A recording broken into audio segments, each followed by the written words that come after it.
Bonjour à tous et bienvenue sur ma chaîne YouTube. On se retrouve aujourd'hui pour une nouvelle vidéo où je vais vous faire 9 dates lecture, donc de mes 5 dernières lectures. Alors je suis désolée, je suis malade, donc j'ai une voix de caca. Et j'espère qu'on va m'entendre bien parce que je peux pas parler trop fort non plus. Donc voilà, donc j'ai 4 lectures de juin, une lecture de juillet. Mais dans tous les cas, vous savez que maintenant je fais plus de bilan, donc on s'en fout.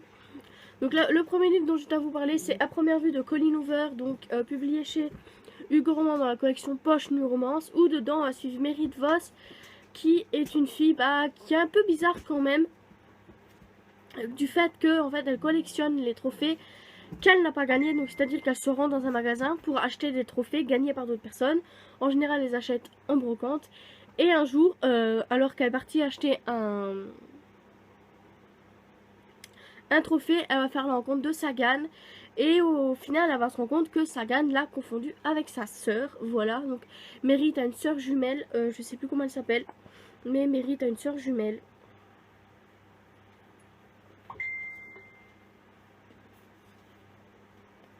Elle s'appelle Honor, sa sœur jumelle, voilà. Et il faut savoir, donc je disais, elle a un environnement familial assez compliqué.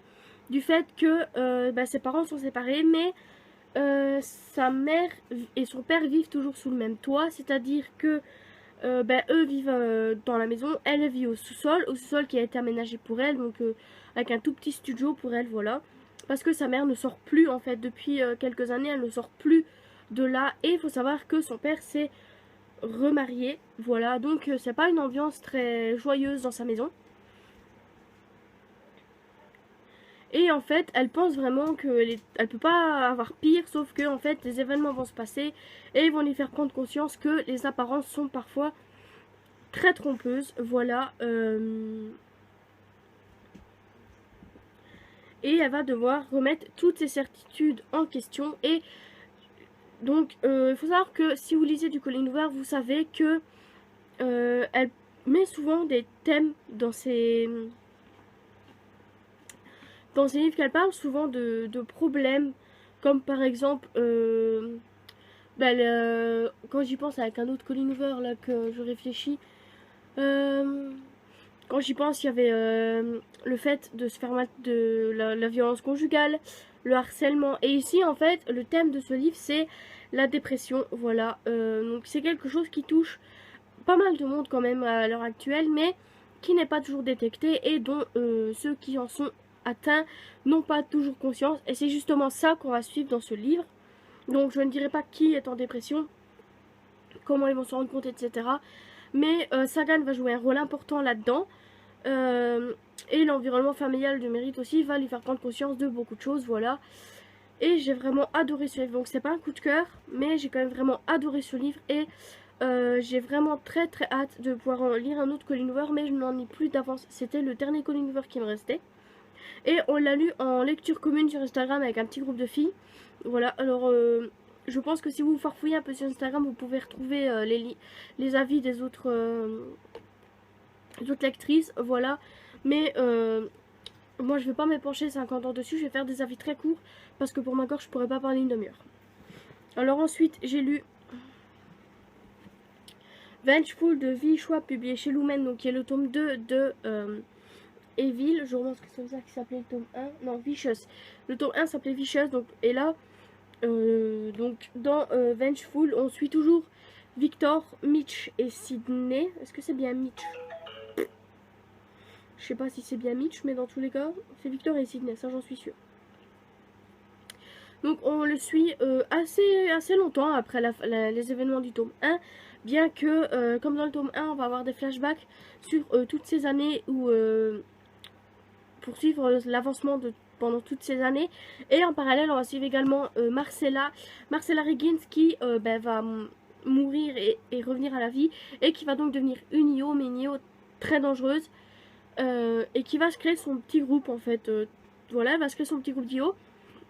Et Victor va se mettre en tête d'aller la voir elle. Mais à côté, on va toujours suivre l'agent qui s'occupait de l'affaire de Victor, etc. Dans le tome 1. Qui va vouloir absolument arrêter Marcella. Bref. En gros, voilà, en gros c'est tout un patatras parce qu'on va suivre Victor et ses problèmes. Avec Sydney et Mitch évidemment, on va suivre Ellie aussi d'un côté qui va avoir son rôle à jouer et Marcella aussi encore d'un autre qui elle va avoir un rôle un peu important dans le déroulement de l'histoire de Victor et Ellie, mais qui est une vraie connasse, qui est quand même une sacrée connasse rien que de son côté à elle en fait, mais moi ça me dérange pas et j'ai bien aimé ce livre quand même en fait. J'ai bien aimé ce tome 2. Voilà, je trouve que ça n'a pas vraiment traîné en longueur. Beaucoup trouvaient que ça a traîné en longueur, moi je trouve pas. J'ai déjà vu d'autres livres plus petits traîner beaucoup plus en longueur que là. Et pourtant il fait quand même pas loin de 715 pages. Donc voilà. Et il me reste un Vichois à lire. Donc après que j'aurai lu le dernier de Vichois, j'en aurai plus d'avance. Donc je devrais juste attendre. Ah, c'est pas grave, c'est le bébé chien. Donc je devrais juste attendre que d'en avoir d'autres.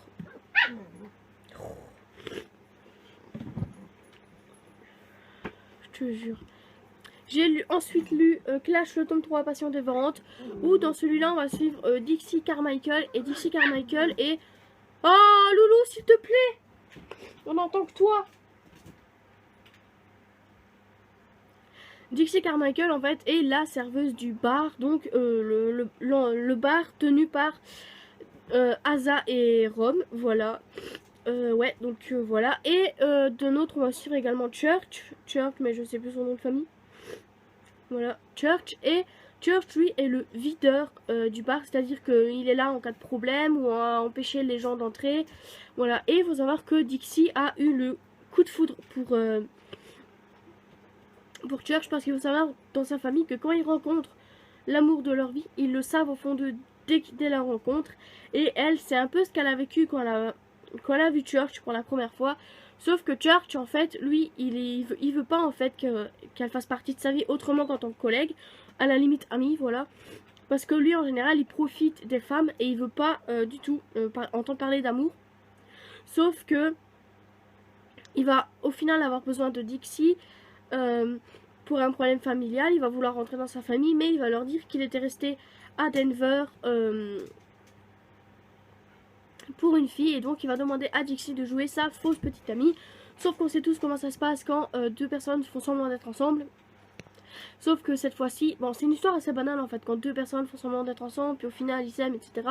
Sauf que là, il y a la touche de Jake Ronover dedans qui fait que c'est pas aussi banal que le reste des histoires comme ça. Parce que Jake Ronover a sa touche personnelle dans ses histoires, que ce soit dans Markadman, dans Clash, les autres j'ai pas lu, mais voilà. Et il va savoir que y a toujours des événements qui se passent et qui font soit qui les rapprochent, soit qui les éloignent, voilà, etc. Et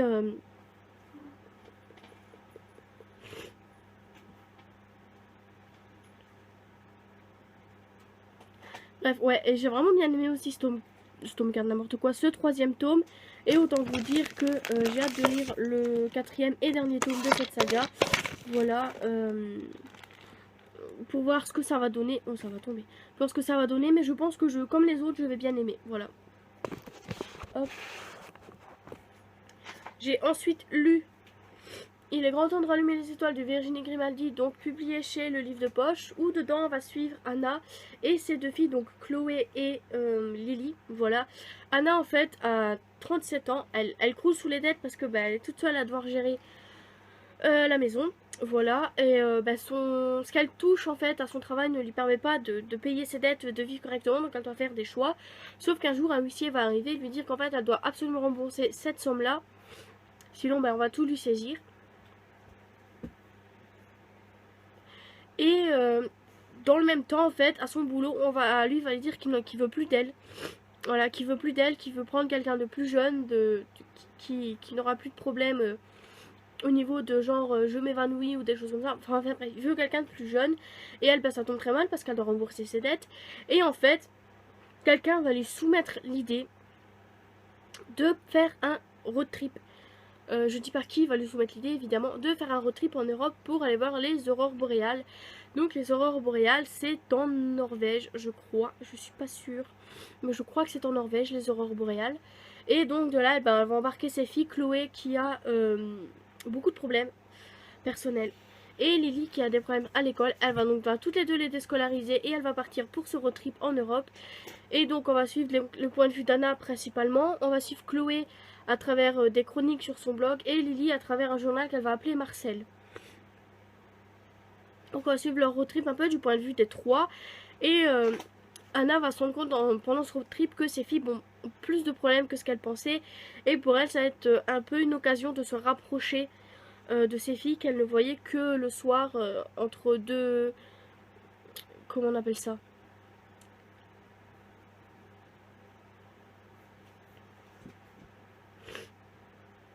Parce qu'elle travaille dans un bar, donc entre deux services au boulot. Elle ne les voyait qu'à ce moment-là, donc elle les voyait pas beaucoup. Et là, bah, elles sont H24 ensemble, donc forcément ça crée des problèmes, ça crée des disputes. Mais je pense que c'est du Virginie Grimaldi, donc c'est une lecture feel good qui fait du bien. Et moi, ça m'a bien fait rire par moment. Donc je disais, c'est un personnage, n'importe quoi. Un livre feel good qui fait rire, qui fait du bien. Et c'est un livre, en fait, que l'on peut lire quand on se sent mal. Bon, moi, c'était pas mon cas, j'avais juste envie de le lire, donc je l'ai lu. Mais en général, ceux qui se sentent mal dans leur peau, dans leur vie, ben, ils peuvent lire ça et je pense que ça va leur faire du bien parce que ça montre que on peut toujours relativiser et trouver des solutions à nos problèmes. Et c'est le cas ici. Voilà. Et j'ai bien aimé ce Virginie Grimaldi. Alors... Et le dernier dont j'ai à vous parler, c'est Adopted Love, le tome 1 de Gaïa Alexia, publié chez Hugo New Romance dans la collection Poche. Où dedans on va suivre Tigane Dou, parce qu'on sait pas, on connaît pas ses parents biologiques, donc on ne connaît pas son nom de famille.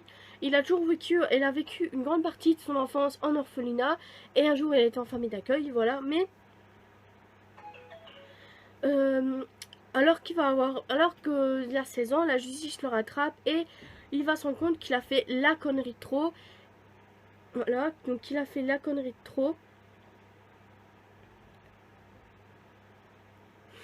Et comment dire, et en fait le juge va lui laisser 1 an de conditionnel. Donc pendant 1 an il doit pas faire de conneries, sinon il va en prison. Et pour ça il va intégrer une dernière famille d'accueil.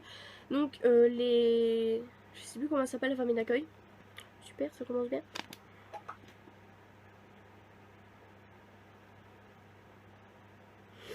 Je sais plus le nom de famille.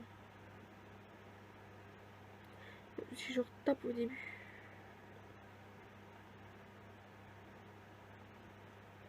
Bon, donc il va se retrouver chez les Hills qui ont un fils et une fille. Et en fait c'est une famille qui a toujours accueilli des enfants comme ça en guise de foyer. Et c'est la première fois qu'ils accueillent un garçon. Donc même Elena est un peu intriguée au début, sauf que c'est un peu un genre d'amour-haine entre eux deux dès le départ. C'est-à-dire que il aime bien lui chercher l'époux. Et elle aime bien en retour lui chercher l'époux aussi. Voilà. Parce qu'Elena est une petite, je vais pas dire une petite conne, mais elle aime bien chercher les problèmes à Tigane. Et Tigane, lui, il se laisse pas faire, bien qu'il peut pas faire de conneries, sinon c'est la prison. Voilà, et il va avoir du mal à s'intégrer dans cette famille parce que c'est comme une famille de bourges, une famille de riches. Et il a pas l'habitude parce qu'il a toujours vécu dans des familles, comment dire, il a toujours vécu dans un environnement de pauvres. Parce que il se retrouve à Manhattan et il habitait dans le Queens. Donc là où il y a dans le coin des drogués, etc. Donc si j'ai bien compris dans le livre. Et donc on va suivre son évolution au sein de la famille, mais aussi sur l'évolution de sa relation avec Elena. Bien que le père d'Elena soit un peu contre ça. Bon, ça se comprend, voilà. Mais bref, donc ils vont apprendre à se connaître l'un l'autre. Et il va aussi, comment dire,